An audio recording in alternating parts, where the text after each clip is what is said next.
All right, are your parents starting to think the house is a little too big, a little more care would be ideal? Are you constantly worrying about them being alone? Yeah, it's a big worry for a lot of people. How about a place where they can have continuous care from independent living to assisted living to memory care and even a nursing facility? It's called Masonicare, and I recently paid a visit to see what it's all about. So take a look. The reviews for Masonicare are in, and they are fantastic. I'd like you to meet Jeanette. She picked Masonicare for a family member. We chose Masonicare because when we came here, the people were so warm and welcoming, and they had met all the requirements of everything that we needed. Continuing care and her safety. She adjusted so easily because of the help from the people here. She calls the nurses and the aides her angels. Bonnie also chose Masonicare for her loved one. When we finally were able to move her with COVID, it was seamless. She felt so comfortable. Her apartment was all set up for her. For her family and for me, life is so much easier knowing that we don't have to worry about how Jean is doing.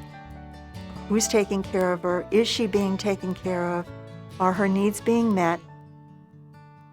It's been a pleasure to know that when I call her on the phone, she's going to be upbeat and positive because there's always somebody there to help her.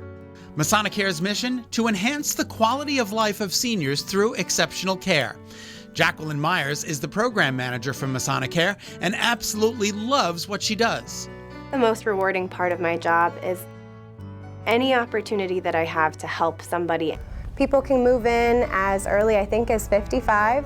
They can move into a condo, or they can live in an apartment in our independent living where they have no care involved. It's just people who want to downsize, be somewhere where they have care accessible to them as far as just down the hill. And one of the benefits of coming to Masonicare is you're in what we call the continuum. Once you're there, if you ever need to get into assisted living, you're at the top of the list as opposed to people who are coming from the outside in.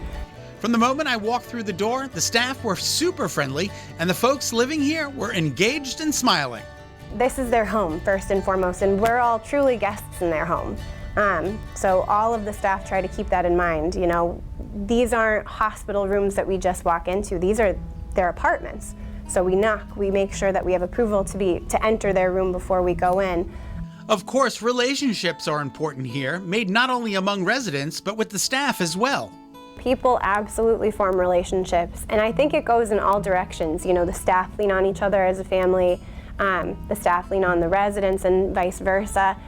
Family even becomes sort of an extension of our family. You know, there are family members that I have cried with and that I've laughed with, and same goes for residents and staff. You can't be in a place like this and not have meaningful relationships develop after some time goes by. I mean, I know my staff, for a resident who is visually impaired, she loves to read and she loves books on tape. Well, with COVID and everything else, it got delayed, the delivery. So we had staff who drove all the way to Rocky Hill to pick up these books on tape so that she was able to get them so she wasn't sitting without the thing that she loved. And I think that just says a lot about the staff that we have here and the love that we have for these residents. And there's always something for the residents to do.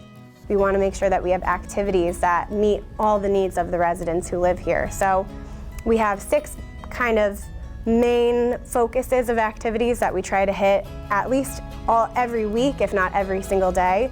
So we try to make sure that residents have the opportunity to exercise and stay moving. So in memory care, we have 7-day-a-week activities because we want to make sure that for those residents, they are getting all of the attention that they could possibly need.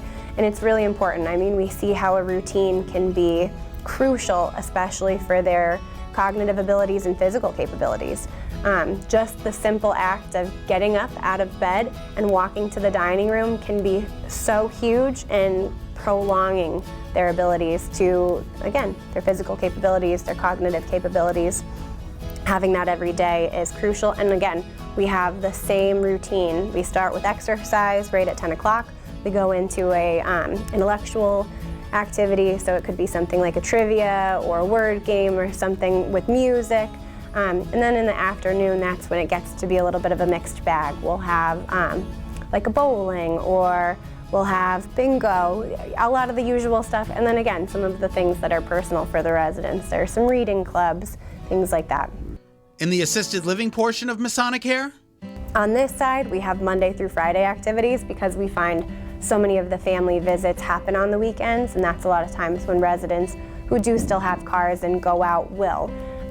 So we make sure that we hit all of their needs Monday through Friday, and then again, any time that residents want to facilitate their own activities, we try to encourage it on the weekend so that it's not competing. Do you or someone you know think they could benefit from the services at Masonicare? Masonicare made the transition seamless. I know that she's taken care of. I know that she's happy at the same time, and she is. I mean, she just always bubbles whenever I'm here. There's never been a time when she hasn't just loved being here. If you would like more information on Masonicare, please head to their website. It's masonicare.org.